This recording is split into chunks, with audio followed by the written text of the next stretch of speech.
Remember the UEFA president who said these games were completely uninteresting? Remember when we covered Algeria filing a FIFA complaint against Messi? Remember DR Congo stunning Portugal 1-1 and the world asking, who are these people? Well, DR Congo just beat Uzbekistan 3-1 and are through to the knockouts. Algeria just survived the wildest game of this entire tournament to go through, and across the whole group stage, 9 out of 10 African nations have advanced to the round of 32. The previous record was 2. Mr. Čeferin, care to revise your comments? Let's start with DR Congo, a team back at the World Cup for the first time since 1974. In their last appearance as Zaire, they lost 9-0 to Yugoslavia. That was 52 years of weight on their shoulders walking into this tournament, and they carried it beautifully. They drew 1-1 with Portugal, held one of the tournament favorites to a point. Then they needed a result against Uzbekistan. Yoane Wissa stepped up. A penalty in the 68th minute, 1-0. Mayele made it 2 in the 78th. And then Wissa again in stoppage time, a third. 3-1. DR Congo are through. In the dressing room afterwards, Wissa picked up the Player of the Game trophy and said something that stopped everyone in the room. He said, I have to be proud. Almost everywhere in my country, everyone is happy. We're proud to be Congolese, and I think we will keep going. That is not a football quote. That is a country speaking through one player. DR Congo now face England in the round of 32 in Atlanta, England, one of the tournament favorites.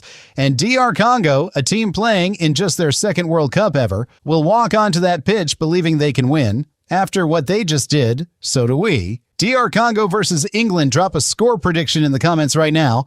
I want to see if anyone is brave enough to pick the upset. Now Algeria, a team that last week filed a FIFA complaint against Messi after being denied penalties and elbowed in their own face. A team that signed that joint statement saying, for our country, there is no such thing as an unimportant World Cup match. They needed a draw against Austria to go through. What happened instead was the most chaotic game of this entire tournament. Austria go up through Arnautovic 1-0.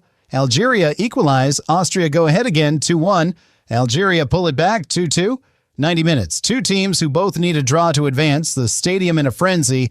And then Algeria captain Riyad Mahrez, who plays for Al Ahly in Saudi Arabia, receives the ball in stoppage time. He scores 3-2 Algeria. Algeria are going through as group winners. Fans are already celebrating. Iran, who we told you about last week and are watching in agony knowing that goal eliminates them. And then the final play of the game, Austria cross into the box 3-3. Austria are through too. Both teams advance. Algeria celebrate. Iran's World Cup is over, and Mahrez, the man who scored the goal that changed everything, the man whose complaint against Messi is still being investigated by FIFA, walks off that pitch through to the round of 32. 9 African nations in the knockouts, the most in history. UEFA's president said these games were completely uninteresting. Drop a comment. What do you think he's saying right now? 9 out of 10 African nations at the 2026 World Cup advanced to the knockout rounds. The previous record was 2. Morocco, South Africa, Senegal, Ivory Coast, Ghana, Cape Verde, Egypt, DR Congo, and Algeria, all through, all competing, all proving that football truly belongs to everyone. DR Congo face England, Algeria face Switzerland, and the teams that nobody expected, the teams that were told their games were uninteresting, that their complaints didn't matter, that their presence was just to make up the numbers, they're still here, still playing, and one of them might just go further than anyone imagined. Subscribe to Soccer Decoded. We are covering every single knockout match. Drop a comment. Which African team goes the furthest in these knockouts? I want your predictions. See you in the next one.